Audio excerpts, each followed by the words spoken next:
السلام علیکم.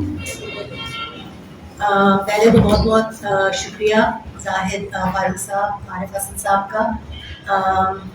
پہلے میں یہ کہنا چاہوں گی کہ ہم لوگوں نے جو بھی تحریک چلائی جبری بے دخلی کے خلاف، تو اس میں عارف حسن صاحب کی ٹیچنگ جو ہے اس نے سب سے بڑا کردار ادا کیا ہے. میں ایک زمانے میں امریکہ میں وکالت کرتی تھی. جب 2007 میں ادھر آئی اور کراچی کو سمجھنے کی کوشش کی، تو ان کی تحریر شدہ کتابیں اسپیشلی انڈرسٹینڈنگ کراچی، جس کے اندر نہ صرف جبری بے دخلیوں کے اوپر لیکن کراچی کے گھر کے انصاف، گھر کے نظام کے بارے میں، مڈل مین کا کردار اور کس طریقے سے لوگوں نے اپنے آپ کو خود آباد کیا ہے، اور جو ادارے ہیں ایم ڈی اے اور نانڈی ڈیولپمنٹ اتھارٹی، تو انہوں نے کیا کردار ادا کیا.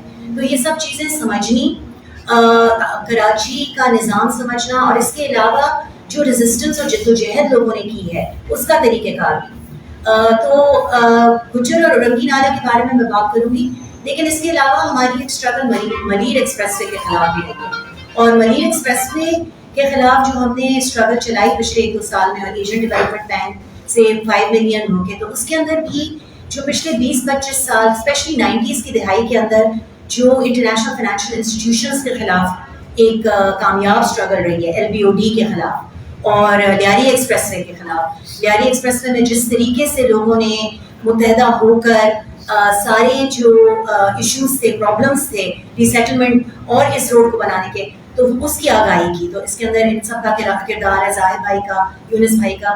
تو آئی تھنک یہ ایک کنٹینیوس اسٹرگل ہے، یہ آج شروع نہیں ہوئی اور ہم ایک دوسرے کو سے سیکھتے ہیں. تو میں کوشش کروں گی اگلے 10 منٹ میں تھوڑا سا خلاصہ دینے کے لیے کہ ہماری ہاؤسنگ جسٹس کے لیے یا جبری بے دخلیوں کے خلاف کیا کاوشیں رہی ہیں. تو 2021 میں آپ کو یاد ہوگا کہ فروری کی 2021 کے اندر گورنمنٹ آف سندھ نے اچانک بغیر مناسب نوٹس دیے ہوئے لوگوں کے گھر مسمار کرنا شروع کیے، اور گھروں کے علاوہ چھوٹی کارخانے، بزنسز، مساجد، امام بارگاہ، چرچیں جو نالے پہ بنی ہوئی تھیں، وہ سب مسمار کی. اور اس کے ساتھ ساتھ انہوں نے یہ ایک بیانیہ جاری کیا کہ یہ سب انکروچمنٹ ہے. یعنی ایک لوگ جنہوں نے کچی پکی لیسیں لی ہوئی تھی KDA سے، KMC سے، کچھ نے لیسیں نہیں لی ہوئی تھی، اسٹیمپ پیپر پہ لیسیں بنائی ہوئی تھی، لیکن باقاعدگی سے بل ادا کر رہے تھے. تو سب کا کوئی نہ کوئی ٹائٹل تھا، یا وہ ٹائٹل جو ہے وہ قانون کے دائرے میں آئے، یا وہ جس کو ہم قانون میں ایکویٹیبل رائٹس کہتے ہیں. بہرحال تو یہ مسماریاں جب شروع ہوئی گجر اور اورنگی نالے میں، تو لوگوں نے خود ادھر کے متاثرین جو تھے انہوں نے خود آرگنائز کیا.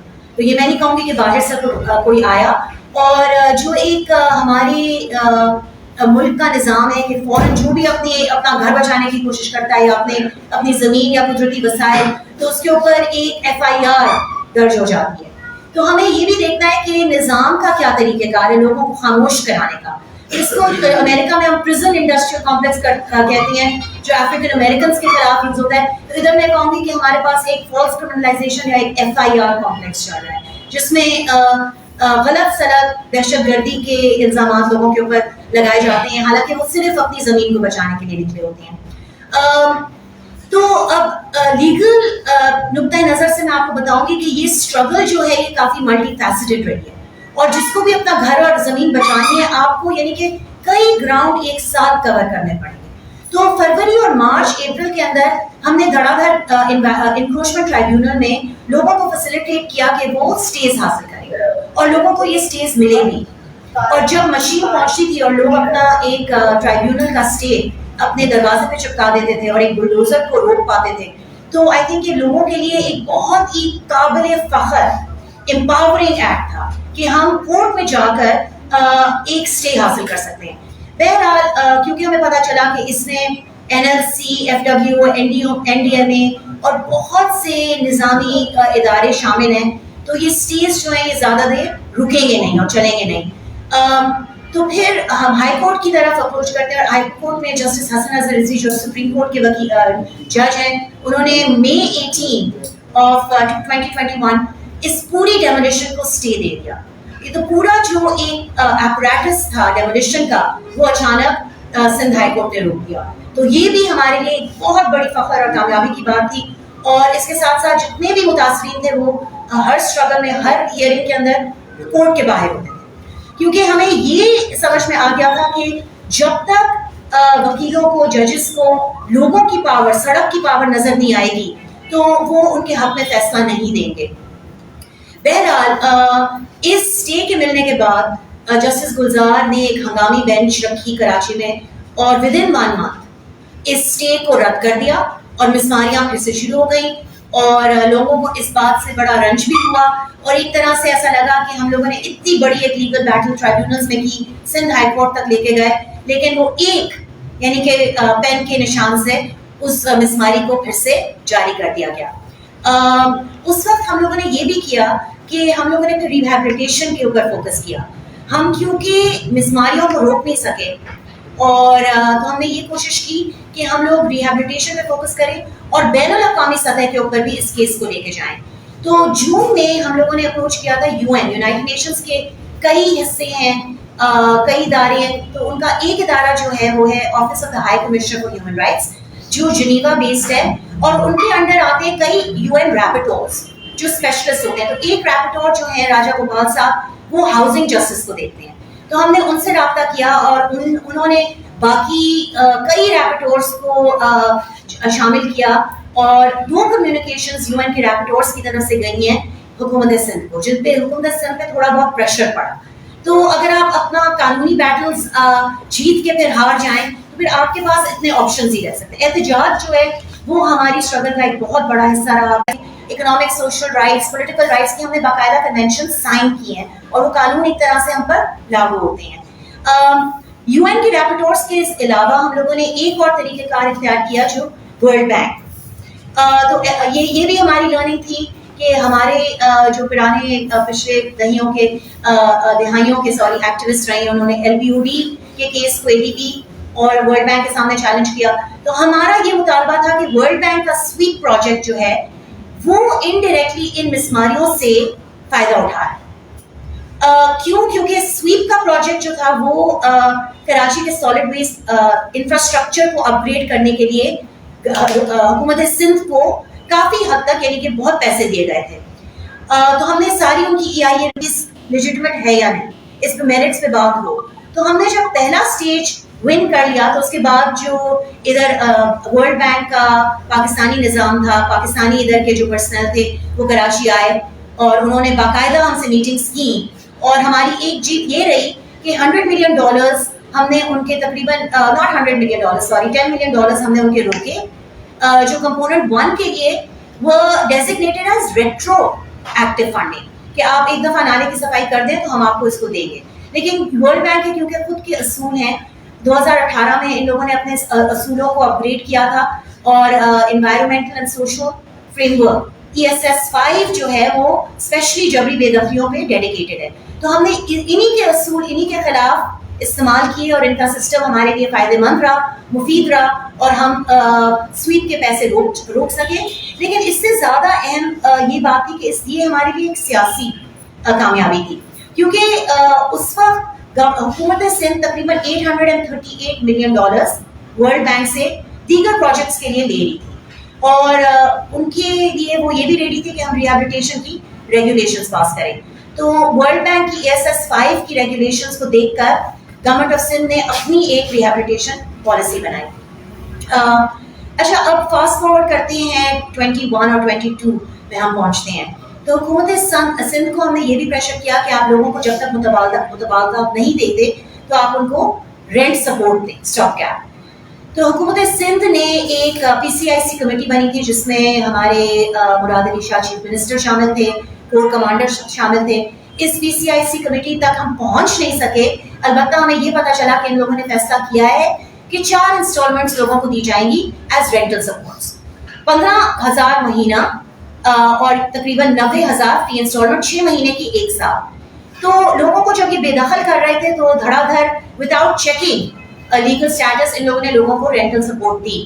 لیکن جب پوری مسماریاں کمپلیٹ ہو گئی اور یہ اپنے پروجیکٹ میں اپنے آپریشن میں کامیاب ہو گئے اور نالے پہ بھی کام شروع ہو گیا اور روڈ بھی بننے لگ گئے تو ان لوگوں نے یہ رینٹل سپورٹ بالکل سراسر روک دی اور 2022 میں کسی کو بھی رینٹل سپورٹ نہیں ملی.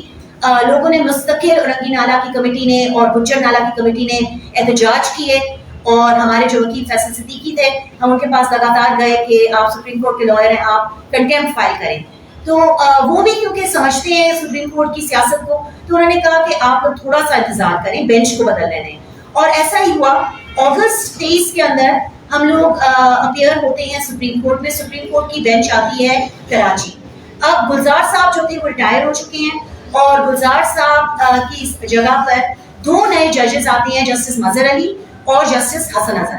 اب حسن اظہر رضوی آپ کو یاد ہوگا کہ ان کی ہمارے ساتھ ہسٹری تھی کہ انہوں نے ہمیں وہ ایک پہلا اسٹے دیا تھا جو ہمارے لیے ایک بہت فخر مند اور یعنی کہ حوصلہ افزائی کا سبب بنا تھا. تو وہ سپریم کورٹ میں شامل تھے اور وہ ہمارے کیس کو بہت کلوزلی دیکھ رہے تھے. مراد علی شاہ صاحب کا آخری دن تھا ٹینیور پہ اگست کے اندر, اور وہ پیش ہوئے. مرتضیٰ وہاب صاحب پیش ہوئے اور کورٹ نے یہ آرڈر دیا کہ آپ واقعی کنٹیمپٹ میں ہیں 2 ایشوز پر. ایک تو آپ نے رینٹل چیکس کی آخری تیسری اور چوتھی انسٹالمنٹ نہیں دی ہے, اور دوسرا یہ کہ آپ نے ریہیبلیٹیشن و تبادلہ کے اوپر کوئی بھی پلان عدالت کے سامنے ابھی تک پیش نہیں کیا ہے. اور یہ آرڈر جو ہم نے آپ کو کیا ہے مستقل ہم کرتے چلے آ رہے ہیں. اگست کے اندر جب سب سے پہلا گلزار کا آرڈر آیا تھا, اور باقی 3-4 سماعتوں میں 2021 کے اندر 2022 کے اندر یہ آرڈر ریپیٹ ہوا تھا. تو ہم لوگ ادھر موجود تھے, اور کیونکہ میں سپریم کورٹ میں داخل نہیں ہوں تو ہم لوگوں نے میں نے ججز کے سامنے باقاعدہ یہ بھی کیا کہ آپ 2 سال تک تو دے رہے ہیں رینٹل سپورٹ, لیکن آپ کو اس کو مزید ایکسٹینڈ کرنا ہے. جب تک وہ تبادلہ نہیں ملتا لوگوں کو, آپ نہ صرف رینٹل سپورٹ دیں لیکن رینٹل سپورٹ کی مقدار میں تھوڑا سا اضافہ کریں, because 15,000 a month is because of inflation بہت کم ہے, اور لوگوں کو اتنی قیمت کے اندر گھر نہیں ملتا کرائے پہ. تو یہ ساری باتیں ہوئیں, اور ایک بہت بڑی یعنی کہ اچیومنٹ یہ رہی کہ کنٹیمپٹ کے کیس کے بنا پر سب کو اورنگی اور گجر نالہ کے متاثرین کو اپنی تیسری اور چوتھی انسٹالمنٹ ملی ایک ساتھ. 90% لوگوں کو مل گئی. 10% کو میں آپ کو بتاتی ہوں کیوں نہیں ملی. لوگ باقاعدہ آئے, ان لوگوں نے ڈسٹرکٹ ساؤتھ کا آفس مقرر کیا تھا, حالانکہ ہم سینٹرل اور ویسٹ میں ہیں. وہ اس لیے کیونکہ وہ جگہ تھوڑی بڑی ہے. تو ہم نے لگاتار ہر چیز کے اوپر ایشو اٹھایا. آپ لوگوں کو ویٹ نہ کرائیں, آپ طریقہ کار اسٹریم لائن کریں, لوگوں کو پریشان نہ کریں کہ لوگوں کو 200 روپے گارڈ کو دینے پڑیں صرف اپنے 1,90,000 یا 1,80,000 حاصل کرنے کے لیے. لوگوں کے لیے پانی مہیا کریں. آپ لوگوں کو بتائیں کہ کس طریقے سے وہ پاور آف اٹرنی کر سکتے ہیں. اگر کچھ متاثرین دبئی میں تھے تو پاور آف اٹرنی. تو یہ ساری چیزیں ہم لوگ لگاتار, ہمارے والنٹیئرس جو تھے کراچی بچاؤ سندھ بچاؤ تحریک, وہ یہ ورکنگ کرتے رہے, اور وہ موجود تھے ہر روز. اور اسی وجہ سے لوگوں کو 90% لوگوں کو ان کے رینٹل چیکس مل گئے. 10% لوگوں کو کیوں نہیں ملے. ہم باقاعدہ پھر کمشنر آفس گئے, تو ان کا یہ کہنا تھا کہ ہم لوگوں نے تو مساجد سے اعلان کیا, لوگ خود نہیں آ رہے. حالانکہ ہمیں پتا تھا ایسا نہیں ہے. وہ لوگ جن کو بے دخل کرنے کے لیے پہلے 2 چیکس مل گئے تھے, ان کو اس لیے منع کر رہے تھے کہ بھائی آپ لیز لے کے آئیں, اگر لیز نہیں تو یوٹیلیٹی بلز, ان کو تنگ کیا جا رہا تھا. تو ہم نے یہی بات اٹھائی کہ آپ نے جب پہلے 2 انسٹالمنٹس میں چیک نہیں کیا, اور ان کا آپ کے سسٹم کے اندر ان کی cheque book, bank account number سب کچھ رجسٹر ہو گیا, تو تیسرے اور چوتھے کے اوپر آپ کیوں اتنی ان کو رکاوٹیں پیدا کر رہے ہیں, ڈیو ڈیلیجنس اتنا کر رہے ہیں. تو پھر ہم لوگ دسمبر میں پیش ہوئے پھر سے, اور ججز نے باقاعدہ ہم کو بلایا اور پوچھا کہ ہم نے جو کنٹیمپٹ کی رولنگ کی تھی چیکس ملے. تو ہم نے کہا 90% کو مل گئے ہیں, باقی 10% کی یہ پرابلمس ہیں. ریہیبلیٹیشن کا پلان دسمبر کی سماعت میں بھی حکومت سندھ نے پیش نہیں کیا, تو یہ ایک بری چیز ہوئی. لیکن اب ہم لوگ اس راؤنڈ پہ ہیں کہ جیسے ہی ہیئرنگ ہوتی ہے ہم لوگ سپریم کورٹ کے اندر لوگوں کی جو رائے ہے وہ پیش کریں گے, اور وہ ہم نے بہت ایک جمہوری طریقے سے حاصل کیا ہے. تو نہ صرف ہم نے ایکسپرٹس جیسے عارف حسن صاحب, زاہد فاروق بیٹھے ہیں, ہم نے ان سے پرائیویٹ کنسلٹیشنز کی. اس کے علاوہ ہم شہری کی امبر علی بھائی کے ساتھ گئے, اور ہم نے 2 بڑی جرگائیں کی اورنگی کے اندر, جس میں پہلی جرگہ ہوئی اکتوبر 1 کو, آپ اس کو ٹاؤن ہال سمجھ لیں, اسی کی طرح آج کی محفل کی طرح. اور پھر دوسری جرگہ جو تھی وہ ابھی دسمبر کی آخری دن میں ہوئی. تو اس میں ہم نے لوگوں کی رائے لی, جو کہ ان کا حق ہے کہ آپ کو گھر چاہیے یا پیسے. اب عارف حسن صاحب نے ہمیں کہا تھا کہ پیسے لیں, اور لیکن ان کی رائے 2 طرفہ تھی. انہوں نے کہا کہ چلو اگر زمین مل جاتی ہے وہ بھی ایک اثاثہ ہے, لیکن زمین جو یہ دے رہے تھے وہ ٹیسر ٹاؤن میں دے رہے تھے. اب اورنگی کی جو کمیونٹی آپ کو پتا ہے کہ وہ سائٹ میں کام کرتی ہے, زیادہ تر بنگالی اور بہاری ہیں, اور ان کی ایک بہت اسٹرانگ کمیونٹی نیٹ ورکس ہیں. اور وہ آپس میں ایک دوسرے کو کوئی بھی مشکل آئے پانی کی کھانے کی ایک دوسرے کی مدد کرتے ہیں. تو ایک یعنی کہ جمی ہوئی جامع کمیونٹی کو کھیڑ کر ٹیسر ٹاؤن میں ڈالنا جہاں انفراسٹرکچر ابھی موجود نہیں ہے, جہاں روزگار کے لیے آپ کو کئی بسیں لے کر جانا پڑے گا اور ہو سکتا ہے وہ بسیں ملیں بھی نہیں, جہاں اسکول سسٹمس کلینکس نہیں ہیں مالس نہیں ہیں, تو آپ کس طریقے سے ایک انوائرمنٹ کو دوسرے انوائرمنٹ میں بے دخلی کے بعد جبکہ وہ آلریڈی ٹراما میں ہے. تو مجھے یاد ہے نوری ادھر کی موجود ایک بزرگ تھے جنہوں نے کہا تھا کہ میری زندگی 5-10 سال ہے, تو کیا میں اپنی زندگی زیرو سے ٹیسر ٹاؤن میں شروع کروں گا؟ تو اس طریقے سے نہیں ہوتا. تو اب ہم نے باقاعدہ جمہوری طور پر سروے رپورٹ کو حتمی طور پر کمپلیٹ کیا ہے اور اس کو ہم سارے دیگر اداروں میں پیش کریں گے اور کورٹ کے سامنے پیش کریں گے. تو سوری اگر میری بات لمبی ہو گئی, میں بس ایک آخری بات کہوں گی کہ دیکھیں ریاست ہمیں کچھ نہیں دیتی, اور یہ پہلی بار تھا کہ ہم نے ریاست سے پیسے نکلوائے ہیں, اور نہ صرف پیسے نکلوائے ہیں ان کے پیسے روکے بھی ہیں جو یہ ایک قرض کی ہمیں اور مزید مقروض کر رہے تھے, ہماری معیشت کو اور ویک کر رہے تھے, کیونکہ قرض آپ کیوں لے رہے ہیں جب ضروری بھی نہیں ہے. اسٹرگل کا ایک حصہ انوائرمنٹ بھی رہا تھا. این ڈی ایم اے کو کیونکہ سپریم کورٹ نے یہ ہدایت دی تھی کہ آپ نلے صاف کریں اور انکروچمنٹس کو ہٹائیں جو کہ انکروچمنٹس تھی بھی نہیں, تو این ڈی ایم اے نے ساری مسماری ہونے کے بعد جو کہ فروری سے جون تک ختم ہو چکی تھی, 6 مہینے بعد نومبر کے اندر ایک ماحولیاتی ہیئرنگ کی اس پروجیکٹ کے لیے, اور ہمارے سارے ایکٹیوسٹ ادھر پہنچے اور ہم نے باقاعدہ اس کے اوپر آبجیکشن کی کہ یہ ایک تو بہت دیر میں ہو رہی ہے اور دوسرا یعنی کہ بالکل ایک لپ سروس ہے, صرف ایک باکس چیک کرنے کے لیے ہے. تو بس یہی ہے کہ آئی تھنک اسٹرگل اور جدوجہد اور متحد ہونے کے بغیر کچھ نہیں ملتا. Thank you so much.